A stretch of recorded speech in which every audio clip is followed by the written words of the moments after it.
You know, we've been talking about a lot of ways that Satan destroys our hope. And I think that one of the really big ones is something maybe that we don't always think so much about, but it's sickness. Being sick can really do a lot to damage your hope. When I was teaching school, I had a little girl who sat about halfway back. And one day I made the sweeping statement that, nobody likes to be sick. And she looked at me with her big blue eyes and her little freckled face and all the sincerity in the world, and she said, I do. She said, your mama loves you more when you're sick.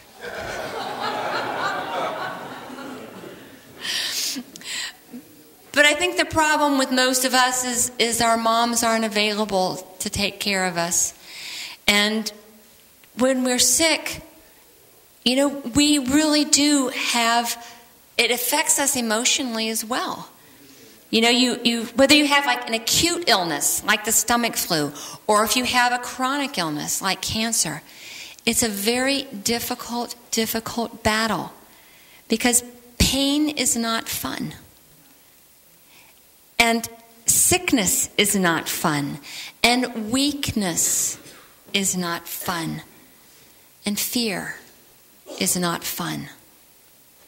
And having sickness and weakness and fear as your bedfellow is a very, very hopeless feeling at times. I know you all know what I'm talking about because all of us have been there.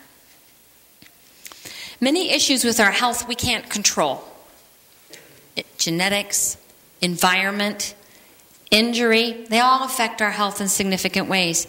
And sometimes we don't realize how much we like being healthy until we're unhealthy.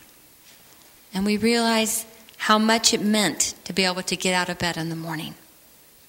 Once we are sick, everything feels out of control. But many of our worst illnesses are lifestyle related. And there are some choices we can make that can make a difference. The choices are not those that have to really break the bank and really take us down financially. But there are some things we can do to strengthen our bodies. And prevention is easier than cure. So there's some little things that I just like to bring to your attention that might make a big difference in how you feel. First one is nutrition. Now, you know, we've all heard about that for a long time. Watch what you eat. And people say, ooh, I'm watching it. You know, we kind of make a joke about it. You know, like it really doesn't matter. But, you know, nowadays we have a lot of crazy things in our food. We used to just be worried about the fat and the sugar, right? You remember that? Then we found out that it was the fat and the sugar that made us like the food we were eating. You remove the fat and the sugar and all of a sudden, But now we have a lot of other things that we're putting in our foods too. We have genetically modified food, fast food, junk food, artificially bred and injected animals with substances for fast-growing purposes, food sprayed with chemicals and pesticides and canned foods and additives to make them have longer shelf lives and look nicer and taste nicer. We got a lot of stuff out there that we need to be aware of. We used to just watch our vitamins and our minerals, but now we've got to pay a lot more attention to a lot of different things. You know, I think that there may be a lot said to going back to what Adam and Eve ate in the garden, with maybe the exception of that apple. Another thing that we need to be very aware of is exercise. Most of us don't like to do it. You know, we like to watch people as they come jogging by, as we're sitting on our porch swings, or they go by on their bicycles and we think in our air-conditioned cars, boy, I bet he's hot. But, you know, American lifestyle has a lot to do with being couch potatoes. You know, we kind of just sit back and watch it happen. But exercise can really do a lot of really important things. Besides the obvious one of, taking the fat off, it actually changes your metabolism. It also can really do a lot of things with depression because it releases the endorphins that make your mind operate better. A lot of good things. If you get proper exercise, it reduces your chances of diabetes, high blood pressure, heart attacks, stroke, some forms of cancer, and osteoporosis. It may be that's something that you need to work out or work in to your life. Something to think about. Have you ever noticed what a houseplant looks like when it doesn't get enough water? And then you water it and it kind of perks up again? Well, guess what? Your metabolism isn't that much different. And your body needs the same kind of water too, that would give you that perked up feeling. I think that sometimes, we would much rather have a Gatorade or coffee or a soda. But there's no substitute for good old H2O. And water does a lot of things for our body. It is in every cell and tissue and organ in our whole body. And it lubricates our joints, helps in our digestion, and really boosts our immune system. Something that we really need to fight off the viruses and the bacteria that we all have to deal with. Now, we've all been warned about getting too much sun, and that is something we have to be careful of. But sunshine is also something that is very helpful for us in moderation. Sunshine is something that helps our mental outlook. Anybody here suffer from SAD? Okay, pretty serious thing. We need that sunshine on our face. It helps us emotionally. It helps us sleep well. It helps lower our cholesterol, strengthens our bones, and again, helps our immune systems fight. Pretty valuable thing. Don't want you to be a sun worshiper. You know those people. You've seen them. When you go to the beach, you know who I'm talking about. Okay? But sun on your face, sun on your skin can be something that is very, very helpful for your health. Now here's a word for you. Temperance. How many of you have used that word in the last 24 hours? Yeah, it's kind of dated. It's kind of an old word. What does it mean? What it really means is saying no to the extra junk. And there's a lot of junk out there. Alcohol and nicotine and drugs, many, many things that are there to tempt us. And it does crazy things to our body.